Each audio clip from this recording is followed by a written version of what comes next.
حضرت آیت الله العظمی سید مجتبی خامنه‌ای رهبر عزیز ما ولی فقیه ما، یہ کیسی شخصیت ہے جس کے متعلق ٹرمپ اور اس کے الائز کہتے ہیں اور چاہے جس کو مرضی سپریم لیڈر چن لو لیکن سید مجتبی خامنہئی کو نہ چننا۔ سید مجتبی خامنہئی کی شخصیت میں ایسا کیا ہے کہ جو خود کو دنیا کی سب سے بڑی سپر پاور سمجھتے ہیں، ان کے دلوں میں ایک انچاہا سا خدشہ ان کے بارے میں موجود ہے؟ آخر کیوں دنیا کی سب سے طاقتور انٹیلیجنس ایجنسیز سید مجتبی خامنہئی سے خائف ہیں؟ آخر ایسی کیا وجہ ہے کہ جس کی وجہ سے موساد اور CIA سر جوڑ کر بیٹھ گئے کہ ایران میں آیت اللہ سید علی خامنہئی کی اسیسینیشن کے بعد سید مجتبی خامنہئی کا انتخاب نہ ہو؟ آخر کیوں انہوں نے پریس کانفرنسز میں یہ کہا کہ سید مجتبی خامنہئی کے علاوہ اور چاہے جس کو مرضی انتخاب کر لیں لیکن ان کو نہ کیجیے گا؟ آج ہم بات کریں گے اس شخصیت کی جس کا نام برسوں سے سرگوشیوں میں لیا جاتا تھا، جس کی تصویر کبھی اخبار پر نہ آئی، جس کی آواز کروڑوں ایرانیوں نے کبھی نہیں سنی، مگر آج وہی شخص ایران کا سب سے طاقتور انسان بن چکا ہے۔ اگر میں یہ کہوں کہ سید مجتبی خامنہئی ایک زخمی شیر کی مانند ہیں کہ ایک ہی دن میں ایک ہی حملے میں جن کے والد، جن کی والدہ، جن کی زوجہ، جن کی بہن، جن کی بیٹی، جن کا بیٹا اور جن کے بہنوئی شہید کر دیے گئے، تو وہ مغربی طاقتوں کے ساتھ کیسا رویہ رکھیں گے؟ 28 فروری 2026 ایک ایسی رات جو تاریخ میں ہمیشہ کے لیے محفوظ ہو گئی۔ امریکہ اور اسرائیل کے مشترکہ فضائی حملوں میں ایران کے 37 سالہ سپریم لیڈر آیت اللہ سید علی خامنہئی تہران میں اپنے دفتر میں شہید ہو گئے، اور اس المناک واقعے کے صرف 9 دن بعد 8 مارچ 2026 کو اسمبلی آف ایکسپرٹس نے ایران کا تیسرا سپریم لیڈر منتخب کر لیا، سید مجتبی خامنہئی، شہید لیڈر کے اپنے بیٹے۔ آج کے اس ویڈیو میں ہم جانیں گے یہ شخص کون ہے، کہاں سے آیا، اس نے پردے کے پیچھے کیا کیا، اور اب جب یہ سامنے آیا ہے تو دنیا کے لیے اس کا کیا مطلب ہے۔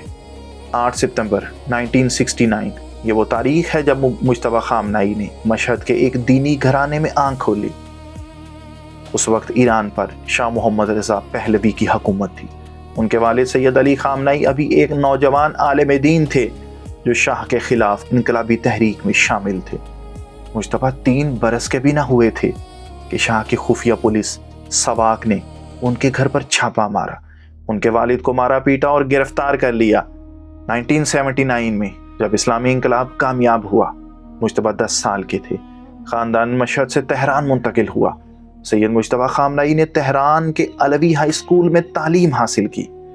یہ وہ ادارہ ہے جو ایران کے سیاسی اور مذہبی اشرافیہ کے بچوں کے لیے مخصوص سمجھا جاتا ہے۔ 1989 میں جب ان کے والد سید علی خامنہئی ایران کے سپریم لیڈر منتخب ہوئے، مجتبی 20 سال کے تھے۔ اس دن سے ان کی زندگی ہمیشہ کے لیے بدل گئی۔ ارب پتی فاؤنڈیشنز، طاقت کے مراکز اور IRGC کے کمانڈرز سب ان کے قریب آنے لگے۔ مجتبی کی عمر محض 17 سال تھی۔ جب ہم 17 سال کی عمر میں اسکول کے امتحانوں کی فکر میں ہوتے ہیں، سید مجتبی نے پاسداران انقلاب IRGC میں بھرتی ہو کر ایران عراق جنگ کے محاذ پر قدم رکھا۔ انہوں نے حبیب بٹالین کے ساتھ متعدد آپریشن میں حصہ لیا۔ یہ جنگ ان کی شخصیت کی تعمیر میں بنیادی کردار ادا کرتی ہے۔ اس وقت ان کے ساتھی بعد میں IRGC کے اعلیٰ عہدیدار بنے، اور یہی وہ نیٹ ورک ہے جس نے مجتبی کو دہائیوں تک طاقت بخشی۔ کی لیکس کی امریکی سفارتی کیبلز میں مجتبی خامنہئی کو پاور بیہائنڈ دا روبز یعنی چادر کے پیچھے کی طاقت کہا گیا ہے۔ ایک 2008 کی کیبل میں لکھا تھا کہ وہ اپنے والد کے پرنسپل گیٹ کیپر ہیں، یعنی ان تک رسائی انہی سے ہوتی ہے۔ امریکی محکمہ خزانہ کے مطابق انہوں نے IRGC کی قدس فورس کے کمانڈروں اور باسیج ملیشیا دونوں کے ساتھ کام کیا۔ باسیج کو وہ احتجاج کو کچلنے کے لیے استعمال کرتے رہے۔ 1999 میں مجتبی نے قم کے مشہور حوزہ علمیہ میں باقاعدہ دینی تعلیم شروع کی۔ انہوں نے اپنے والد اور سابق چیف جسٹس محمود ہاشمی شاہرودی کے زیر نگرانی علوم دین پڑھے۔ بعد میں وہ خود قم سیمینری میں تدریس کرنے لگے۔ یہاں ایک اہم نکتہ جو ناقدین اٹھا رہے ہیں، سید مجتبیٰ خامنائی حجت الاسلام ہیں، ایک درمیانے درجے کے عالم دین ہیں، نہ کہ آیت اللہ۔ روایتی طور پر ایران کے سپریم لیڈر کا مرتبہ آیت اللہ ہونا چاہیے، مگر، اور یہ ایک اہم مگر ہے، 1989 میں جب ان کے والد سپریم لیڈر بنے تھے وہ بھی آیت اللہ نہیں تھے۔ اس وقت آئین میں ترمیم کر کے انہیں یہ عہدہ دیا گیا۔ تجزیہ کاروں کا کہنا ہے کہ مجتبیٰ کے لیے بھی ایسی ہی قانونی گنجائش نکالی جا سکتی ہے۔ کچھ صحافیوں اور تجزیہ کاروں کا کہنا ہے کہ 2005 کے صدارتی انتخابات میں سید مجتبیٰ خامنائی نے پردے کے پیچھے سے محمود احمدی نیاد کو جتوانے کی منصوبہ بندی کی۔ 2009 میں جب محمود احمدی نیاد کی مشکوک جیت پر لاکھوں ایرانی سڑکوں پر نکلے اور گرین موومنٹ کا آغاز ہوا، سید مجتبیٰ پر الزام ہے کہ انہوں نے IRGC اور باسیج کو اس احتجاج کو بے رحمی سے کچلنے کا حکم دیا۔ جنوری 2026 میں جب ایران میں اب تک کے سب سے بڑے احتجاجات ہوئے اور کئی افراد مارے گئے، سید مجتبیٰ کا نام پھر سامنے آیا۔ امریکی ادارے PBS کے مطابق یونائٹڈ اگینسٹ نیوکلیر ایران نے مجتبیٰ کے کردار کو اس طرح بیان کیا: ایڈ دی کیمپ، رازدان، گیٹ کیپر، یعنی ایک ہی وقت میں معاون، دوست، چوکیدار اور سوداگر۔